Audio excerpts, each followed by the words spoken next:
ជាពីបាក់វេលាដែលគ្មានថ្លៃបែកបងមួយថ្ងៃឈឺចាប់ខ្លាំងយ៉ាងនេះត្រឹមរឿងតិចតួចហើយអ្វីចាំបាច់បែកពីបងកល្យានបងស្មានអូនទៅលេងត្រឡប់អូនធ្វើបែបនឹងគ្រាន់ចង់ដឹងចិត្តបងថាបើគ្មានអូនបងអាចរស់បានទេបងពិនឈឺចាប់រស់ដូចជាស្លាប់គ្មានចិត្តធ្វើអ្វីទេក្រៅពីការសម្រក់ទឹកភ្នែកអូនក៏កាន់តែស្គាល់ខ្លួនឯងច្បាស់ថាមិនអាចខ្វះបងសុំទោសផងគឺព្រោះតែអូនខ្វះជំនឿលើថ្លៃពេលនេះមុំជឿជាបងហើយឈប់សាកទៅស្រីបើគ្មានច្រណៃបងពិតជាស្លាប់កុំបារម្ភសម្រាប់អូនក៏រួមដោយខ្វះបងមិនបានទោះខឹងស្អប់ក៏យ៉ាងគឺតាមតែអារម្មណ៍ខ្លួនមួយទេអូនខំបងដឹងខុសបងកែកុំអាងសំបែកហើយបើកទូរស័ព្ទឲ្យបងខលចូលសុំទោសអូ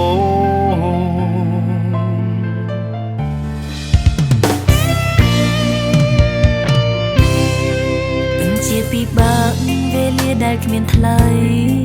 បែកបងមួយថ្ងៃឈឺចាប់ខ្លាំងយ៉ាងនេះត្រឹមរឿងតិចតួចហើយអ្វីចាំបាច់បែកពីបងកល្យានបងស្មានអូនទៅលេងត្រឡប់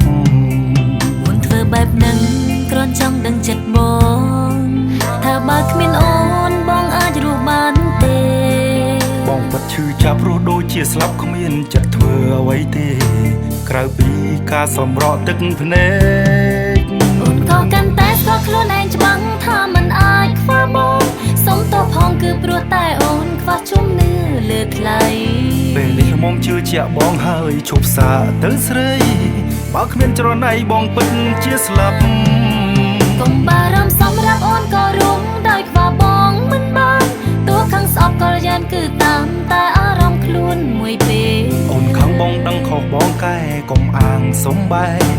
ហើយបើកទូរស័ព្ទឲ្យបងខលចូលសុំទោសអូ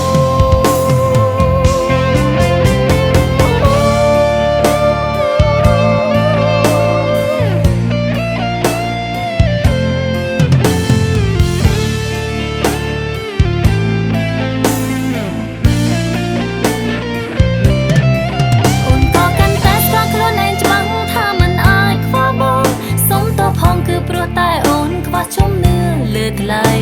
ពេលនេះមុំជឿជាបងហើយឈប់សាកទៅស្រីបើគ្មានច្រណៃបងពិនរួមមិនបា